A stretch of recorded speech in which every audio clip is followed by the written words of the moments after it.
mana internet brauzerlardan mana kelajak.uz manzilini tersak mana shu interfeys kelib chiqadi. Ana shu interfeysni demak tanlagan holda mana bu yerda biz hozirgacha 3498 ta respublika bo'yicha tashkilot ushbu platformada ro'yxatdan o'tgan. 4336 ta to'garak xizmatlari taklif qilinyapti. Hozirgacha 264 nafar o'quvchi tomonidan mana shu to'garaklarda o'qish istagini bildirib arizalar shu tegishli ta'lim tashkilotlariga tushgan. Mana bu yerda bu umumiy mana eng ko'p qiziqish bildirilayotgan yo'nalishlar bor. Bu yerda mana ayrim toifadagi o'quvchilar uchun deb tashkil qilingan to'garaklar ko'rinadi. Endi bu to'garaklarni mana bu yerda to'garaklar deganni bosish orqali ham mana kasb hunar yo'nalishi, qo'shimcha ta'lim yo'nalishi, umumta'lim yo'nalishi, xorijiy tillar, axborot texnologiyalari yo'nalishi bu respublika bo'yicha jami hamda hudud bo'yicha oladigan bo'lsak, mana Toshkent shahrini tanlaydigan bo'lsak, hozir deyarli hech narsa yo'q Toshkent shahrida. Mana shunday tartibda demak filtr qilib ota-onaga qulay bo'lishi uchun ushbu to'garaklarni tanlash hamda ariza qoldirish imkoniyatlari yaratilgan. Ushbu platformada ro'yxatdan o'tish uchun hammaga foydalanuvchi sifatida ham, tashkilot sifatida ham ro'yxatdan o'tish uchun mana bu yerda o'zi kirish tugmasi belgilangan. Kirishga kelgandan keyin tashkilotlar, bu yerda AKT mutaxassislaringiz ham yaxshilab o'zlashtirib olsa yaxshi bo'lar edi.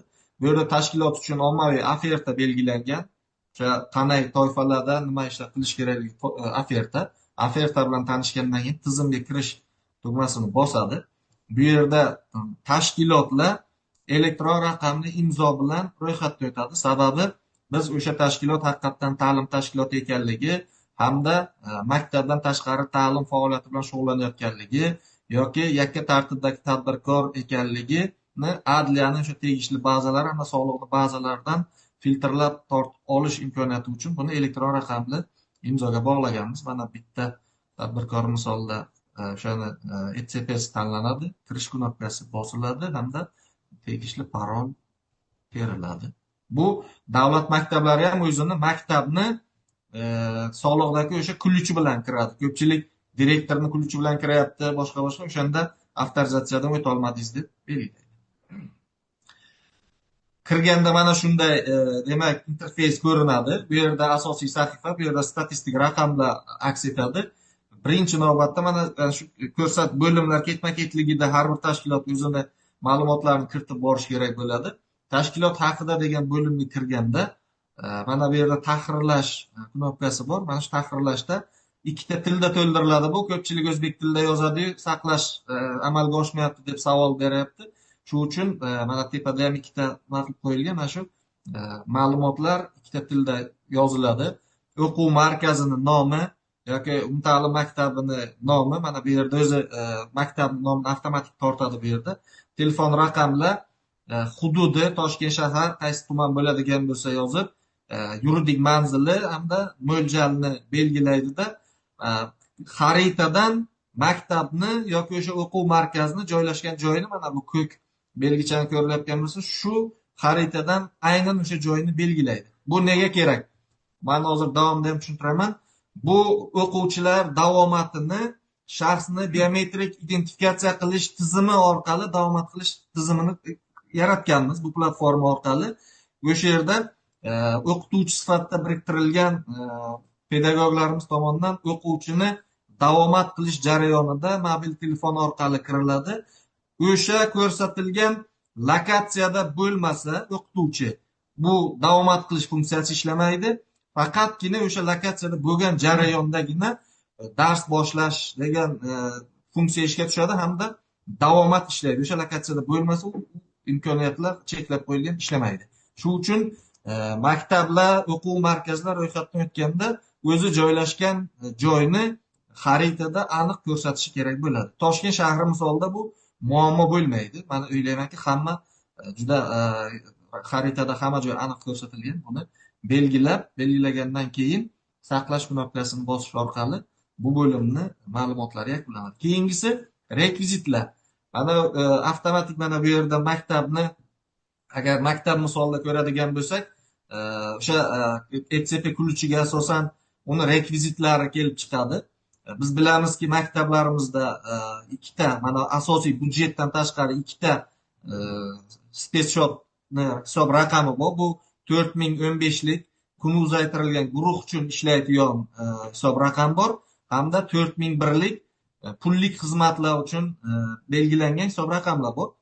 Bu yerda cheklov o'rnatib qo'yilgan maktablarimiz endi bu yerda mana 443-sonli qaror talablari asosida to'garak xizmatini taklif qilayotganligi sababli faqat mana tahrirlash deb mana bu joyda 4001lik bank hisob raqami deganda boshlanishini 4001 raqam faqat 4001lik hisob raqamini qabul qiladi. Boshqa nimada mana bu yakka tartibdagi tashkilotlarda hamda o'quv markazlar agar hisob raqamini bu yerda o'zgartirishga zarurati bor bo'lsa, o'zi avtomatik tortadi. Agar kimda kim bo'lmasa, uni ixtiyoriy ravishda ko'rsatgan bank hisob raqamini qabul qiladi. Faqat maktablarda 4001lik hisob raqami qabul qilinadi. Rekvizitlar to'ldirilgandan keyin to'garaklar bo'limida mana shu yerda uzaytirilgan kun guruhi misolida maktabga to'ldiradigan bo'lsak, ayrim maktablarimiz tushunmay birinchi A sinf uchun, birinchi B sinf uchun, birinchi D sinf uchun ham 4 ta kun uzaytirilgan guruh to'garagi tashkil qilyapti. Bunaqa to'garak tashkil qilish kerak emas. Bitta uzaytirilgan kun guruhi deb to'garak tashkil qilish kerak hamda mana shunga qabul qilish mumkin bo'lgan o'quvchilar sonini shu jarayonni to'ldirish jarayonida yozish kerak. 200 tami, 100 tami u cheklov qo'yilmagan bu yerda. Aynan o'quvchi soni nechta bo'lishi. Har bir o'sha keladigan o'quvchini kun uzaytirilgan guruhga shu to'garakka deb qabul qilinadi. Keyinchalik hozir men ko'rsataman o'shani qaysi guruhlarga, qaysi sinfga ekanligini keyin ana guruhlarga bo'lish jarayonida sinfi bo'yicha taqsimlab yuboriladi. U hech qanday muammo bo'lmaydi. Bu ham xuddi shunday ikkita tilda to'ldiriladi, to'garak nomi to'ldiriladi.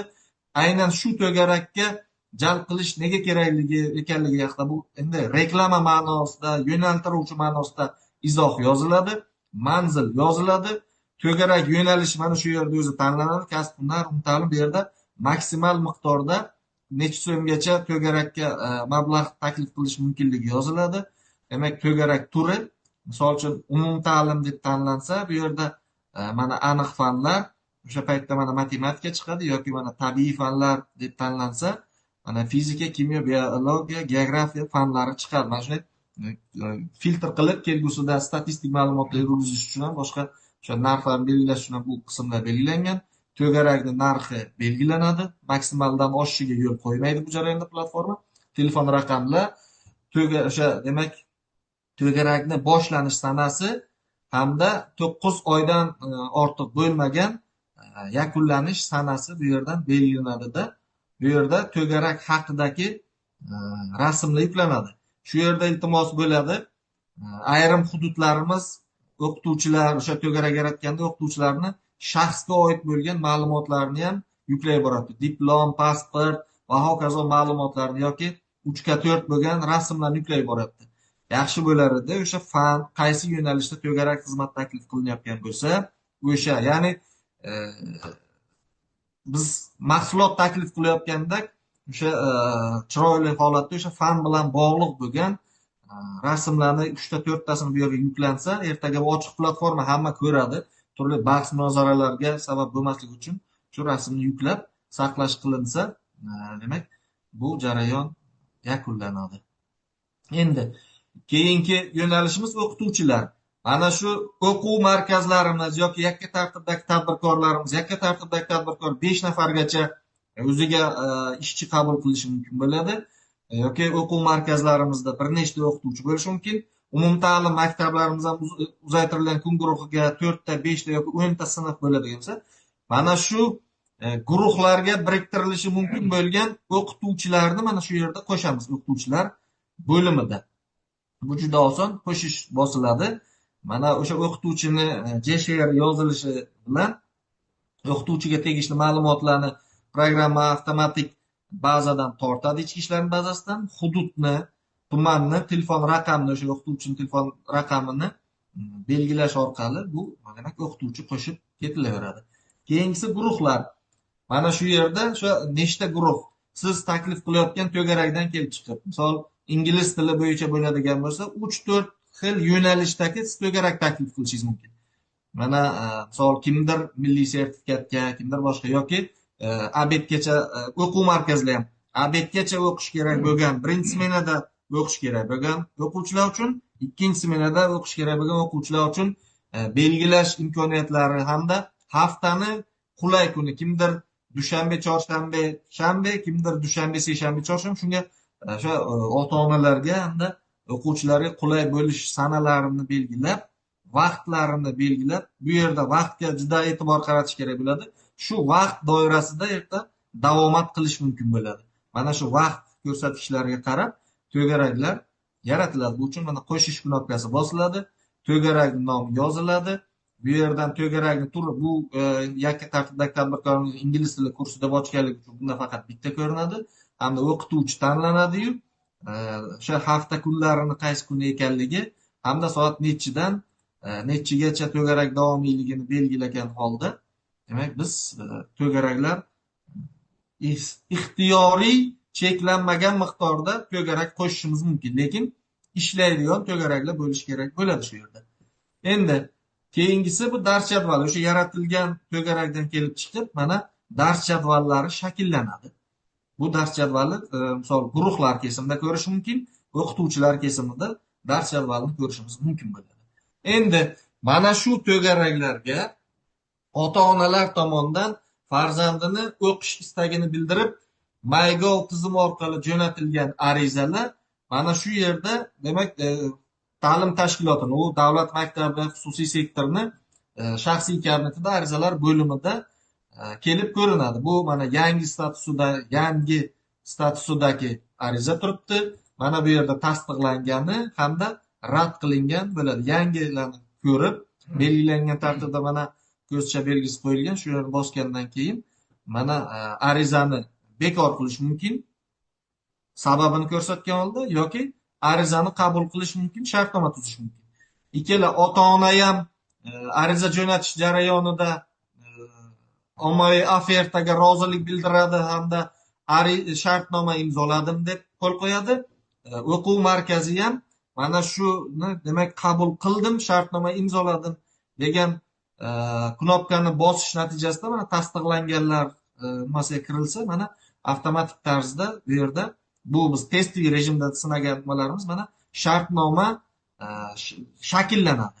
Bu shartnomani belgilangan tartibda yuklab olib, shu davrda mana shu shartnoma shakllangan davrdagi summadan kelib chiqib, har bir bola bo'yicha bizni vazirlikning shaxsiy kabinetida statistika yuradi, shu bo'yicha davomat yurgiziladi, shu bo'yicha bolani haqiqiy davomatidan kelib chiqib to'lov amalga oshiriladi. Mana shunday tartibda, demak, o'quvchilar arizasi qabul qilinadi.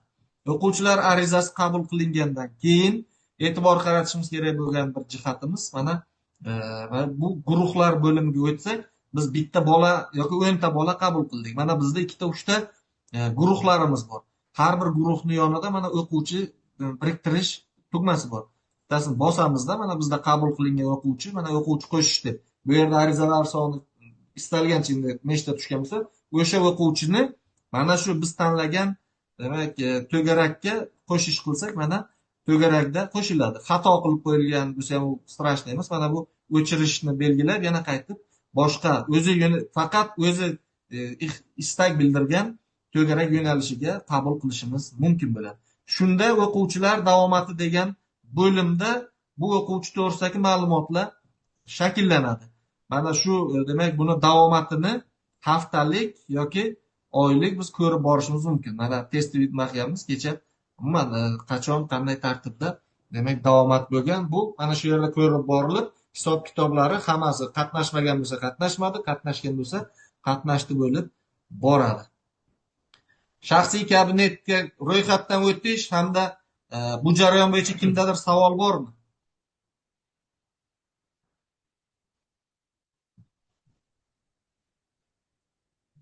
Marhamat, savol bo'lsa so'raylik. Manda bitta savol bor edi. Nimani tushunmagan bo'lsangiz so'rab oling. MyGovdan ariza yuborayotganda MyGovdan xizmat nomi nima deb chiqadi aka? Nima deb yuboradi odam? Hozir uni ham tushuntiraman. Xo'p, demak, bu qismni to'xtatamizda, yana bitta mana hammaga tushunarli bo'lishi uchun mana ikkinchi nimamiz bor. Bu aynan hozir man tushuntirib bergan masalam o'sha davomatni yo'riqnoma qilish. Endi qarang, buni ITni biladiganlarda haqli savol tug'ilishi mumkinda. ETSP bilan kirdik, lekin davomatni mobil telefon bilan amalga oshiriladi. Mobil telefon bilan davomatni amalga oshirish jarayonida u ETSP inobatga olinmaydi. Shuning uchun o'qituvchilar bo'limida siz o'qituvchi qo'shib, yakka tartibdagi tadbirkor yoki o'quv markaz o'zi o'sha ta'sischini o'zi o'sha rahbarni o'zi ham ETSPsi bilan kirib ro'yxatdan o'tib, lekin o'zini o'qituvchi sifatida belgilab, keyin telefoni bilan kirib yoki bir kishini davomatga mas'ul qilib belgilab qo'yib, o'sha bir kishiga hamma guruhga biriktirib, o'sha mobil telefon orqali davomatni amalga oshirishi mumkin. Bu hech qanday murakkablik qilmaydi. Uning uchun mana guruhga kirganda, boya tushuntirganimdek, mana demak, mana shu strelkada ko'rsatilgan o'quvchilar qo'shish bo'limini bosadi, o'quvchilarni belgilaydi. O'quvchilar belgilangandan keyin, demak, hamma o'sha guruhda mana ko'rinadi, boya tushuntirganimdek. Guruhda ko'ringandan keyin mana o'quvchilar bo'limida ham ko'rinadi o'quvchi. Keyin o'qituvchi, biriktirilgan o'qituvchi o'zini mobil telefoni orqali yoki o'quv markazi bitta shu davomatga mas'ul qilib belgilagan telefon orqali yoki maktab bitta kishiga shuni mas'ul qilib belgilasa, shu orqali o'zi o'sha o'qituvchi telefoni orqali MyGov orqali, MyGovdagi login paroli orqali shu platformaga kiradi. O'qituvchi mana shu platformada o'qituvchi sifatida belgilangan o'qituvchilargina kirib biladi bunga. Boshqalarga dostуп yo'q, kira olmaydi. Kiradi. Kirgandan keyin mana qizil bilan belgilangan davomatni amalga oshirish tugmasini bosadi. Bosgandan keyin mana bu yo'qlama qilish, ya'ni shaxsni biometrik identifikatsiya qilish tizimi ishga tushadi. O'sha kamerani telefonning frontal kamerasi ishga tushirish orqali bola demak kameraga ko'rsatiladi hamda bola tanigandan keyingina davomat mana plyus bo'ladi. Endi bolani qayerdan taniydi degan savolga hozir men kelgusida yana nimalarga e'tibor qaratish kerakligini tushuntiraman. Mana shu yerda tanidiki, mana davomatda soati bilan ko'rsatilgan holda plyus bo'ladi. Keyin mana o'sha o'quvchilar davomat degan joyda plyus bo'ladi. Bu davlat maktabida ham, xususiy sektorda ham amalga oshirish tartibi shunday. Endi rasmga qo'yiladigan talab, eng muhim jihatlarimizdan bittasi, rasmga qo'yiladigan talabimiz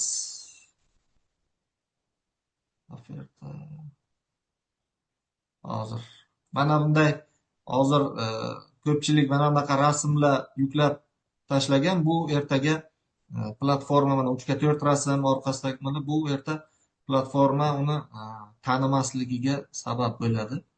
Hozir 1 minut man davomat degan narsa bor bizda. Ko'rmayapti. Mana davomatni yo'riqnoma. Hozir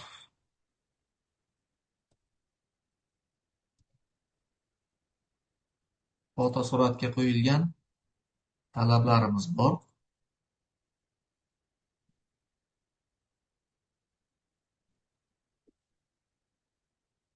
Bolani suratini ota-onaga tushuntirish asosiy bu yerda qilinadigan ishimiz. Bu kontingentdagi ko'plab ota-onalarimiz bu jihatlarni yaxshi tushunmaydi.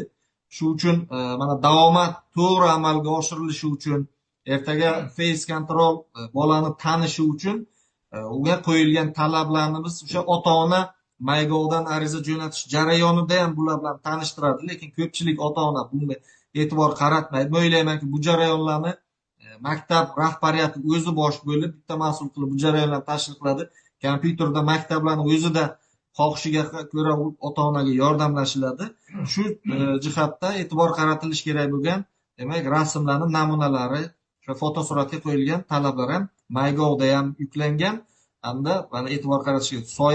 Soya tushmagan bo'lishi kerak, ko'z yumilmagan, soch yuzni to'smagan bo'lishi kerak. Mana o'yinchoq va hokazo boshqa ochki taqadiganlar ochki yaltiramagan bo'lishi kerak. Shunga o'xshagan o'sha identifikatsiya shaxsni biometrik identifikatsiya qilish tizimi o'qishi mumkin bo'lgan rasmlarga qo'yilgan talablar mana shu yerda berilgan. Bu ota-onaga ham ko'rsatilgan. Endi bu jarayon endi qanday qilib davomat o'sha ariza jo'natamiz degan boyagi savolingizga mana interfeys orqali mana qanday tartibda amalga oshiriladi chiqamiz. To'garaklar bo'limi tanlanadi. O'ziga kerakli mana topish oson bo'lishi uchun qulay bo'lsa mana bu to'garak yo'nalishlari bo'yicha tanlaydi. O'shaning ichidan mana to'garak turlarini tanlaydi.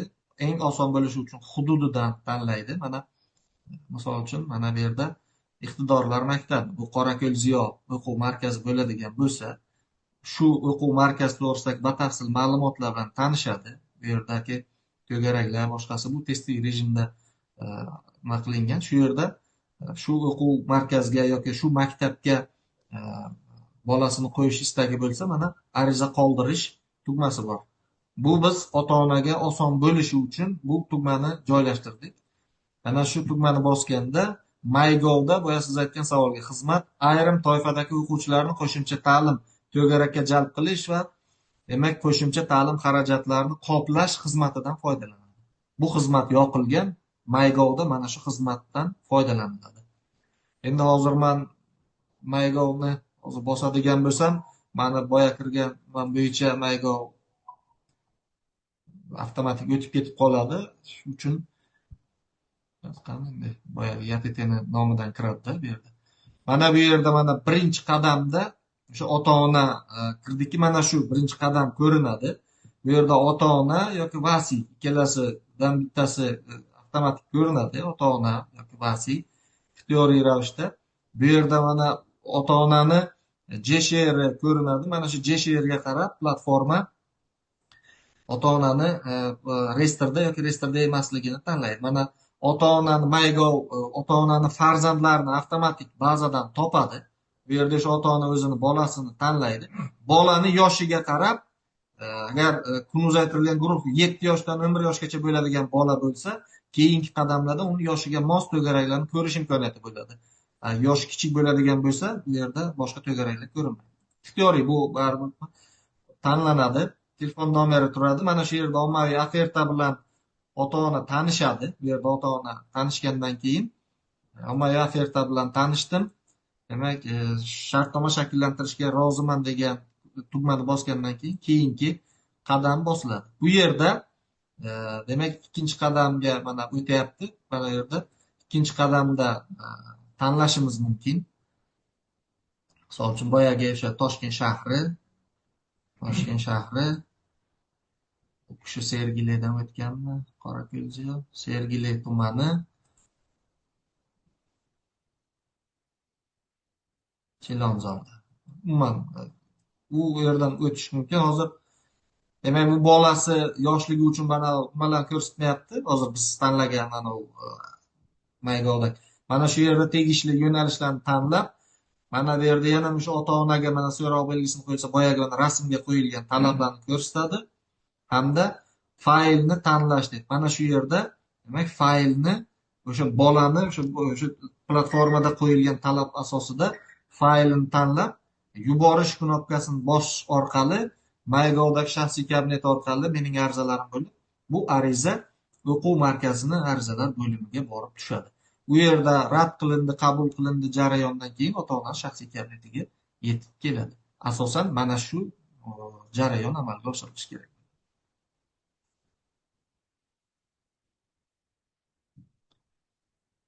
Kimda nima savol, nima tushunmovchilik bor? Yana boya tushunmay qoldim bir joyiga. Tashkilot direktorida ikkita kalit bo'ladi. Jismoniy bo'ladi o'ziniki, yuridik tashkilotga biriktirib ochilgan kuluvchi bo'ladi. O'sha tashkilotga biriktirib ochilgan